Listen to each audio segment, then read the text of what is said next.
UN Assembly demand that Nigeria's government immediately free Nnamdi Kanu unconditionally and make restitution for willful violation of his fundamental human rights.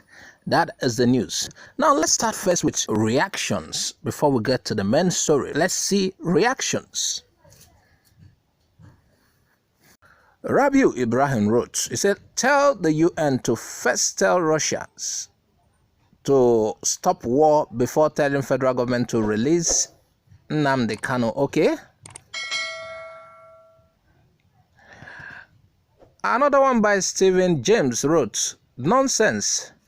Release who a terrorist? They don't know what they are saying. Then a reply to Stephen James by 1+31685551. He said, in your zoo and unlawful country, he is a terrorist, while outside world leaders celebrate him. Jonathan Uke still replying to Stephen James. He said, I know you are from Cross River, who have no forgiveness in their homes. Another reaction by Justice Agomo OBJ. He said, good one from UN. That's what is expected from you. Jubrim and Maralmi, do the needful fast. He's compelling them to do the needful. And that they should listen to what the UN is saying. Now, this one by Guests, OVA9AGR. Okay, he wrote, he said, the Fulani Janjaweed Boko Haram terrorists are not happy with this news.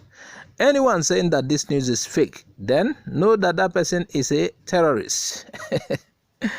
Well, we are looking at reactions.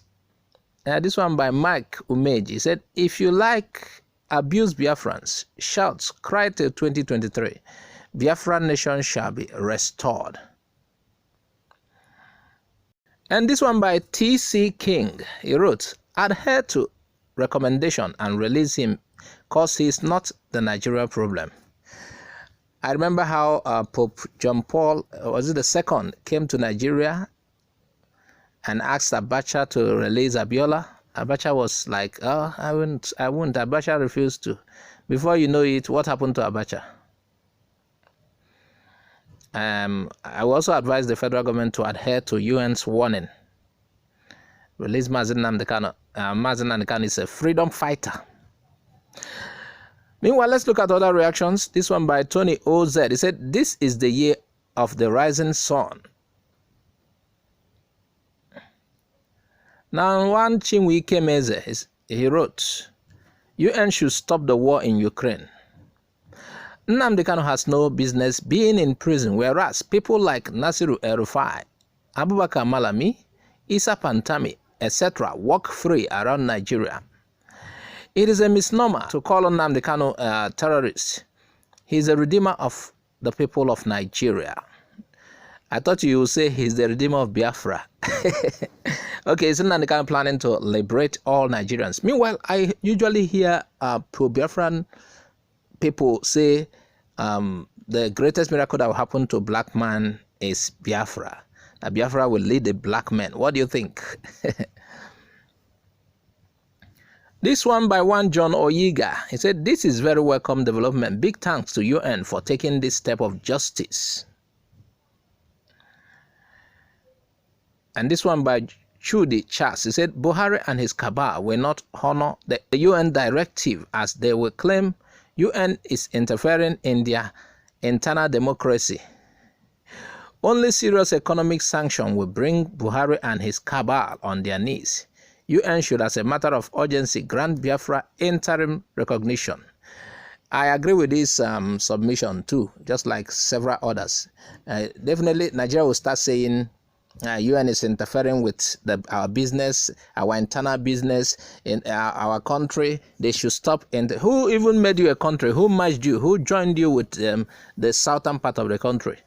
It has to do with Britain, a member of the UN. Meanwhile, and if Nigeria fails to, it will come to a point Nigeria might be under huge sanction from what I'm seeing. And one Rabbi Ibrahim wrote, he said, this story is fake. How do you something that is everywhere, almost on all the news media, you say it's fake? Are you trying to say it's fake because it's a news that is not pleasant to you?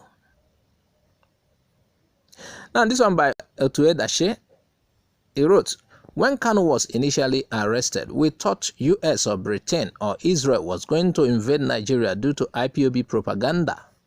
Now, it's UN we are hearing about. Tomorrow will be another tale. IPOB and its apologists, followers, and sympathizers will be tired soon. This guy is trying to say that it's a fake news and that there's nothing of such. Another one by one Hadi. Hadi. He said, that was your thought, but he was replying Otuedashe. He said, that was your thought, but this is coming from United Nations and has its consequences if not adhered to. Now Otuedashe replied him again. He wrote, mark my words, sir, nothing is going to come out of such mere pronouncement by the UN. Many examples of such pronouncements abound in many parts of the world, which are in their archive and which they couldn't do anything about. He's trying to say UN is weak. The UN cannot do enough to compel Nigeria to release Nnamdi Kanu. Now, one by Onyebushi Christopher 01. He wrote, he said, just look at Hausa mentality. If you call a freedom fighter terrorist, what are you going to call Boko Haram, bandits, ISWAP? All because they are working for Muslims. If you fail to release him within these few months, remember our God is a man of war. Igbo used to claim God of Israelites is the God of Ndibo, and truly he's a man of war. Anything can happen, and he intervenes in a way that men never can tell. There is how God does his work. Abacha release Obasanjo, release Yaradua then. Abacha didn't. How did Abacha look at it. Apple. Now, this is the last comment before we go to the main body of the story. This one by one guest 2EMBK9. I think he has commented before. He wrote, the judge will be tired of holding him, the benefit of Buhari government, until he or she get himself or herself tied with the international law. Now, viewers, what do you think? Add your comment on the comment section. Let's look at the story now. We are sorry we are bringing this story late. This has been in the news for some days, but we just showed you reactions. The UN Human Rights Council Working Group on Arbitrary Detention has brought charges against the government of Nigeria and Kenya for Nnamdi Kanu's wrongful arrests, extraordinary rendition, torture, and ongoing detention. Kanu is the leader of the indigenous people of Biafra, IPOB. The UN subsequently demanded that Nigeria's government immediately free Kanu unconditionally and make restitution for willful violation of his fundamental human right, like make amends, say sorry. Whatever it takes, they have to pay that for damages. That's what UN is trying to say. The inquiry and prosecution of the government officials who tortured the IPOB leader were also supported by this statement. After conveying its conclusion about Kanu's case, the UN panel further urged Nigeria to report back on the steps taken to implement all of its recommendations within 6 months. So we hopefully Biafran adherents, proponents will be expecting Nnamdi Kanu to be free within 6 months. We shall know whether Nigeria is stronger than UN, like most comments we are seeing here. Based on what we heard, it said it sent Kanu's case to the Special Rapporteur on torture and other form of cruel, inhuman, or degrading treatment or punishment for further investigation. The UN Working Group also pledged to take additional steps to ensure that the recommendations are followed.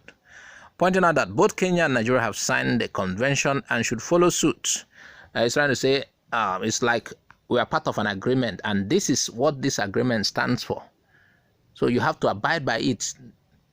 Nigeria and Kenya are members of the said union, so they have to obey. That is it. Viewers, we're expecting to see your comments. This is where we round up on this show. I remain your host, Azoka Uzo OJ. Bye-bye for now.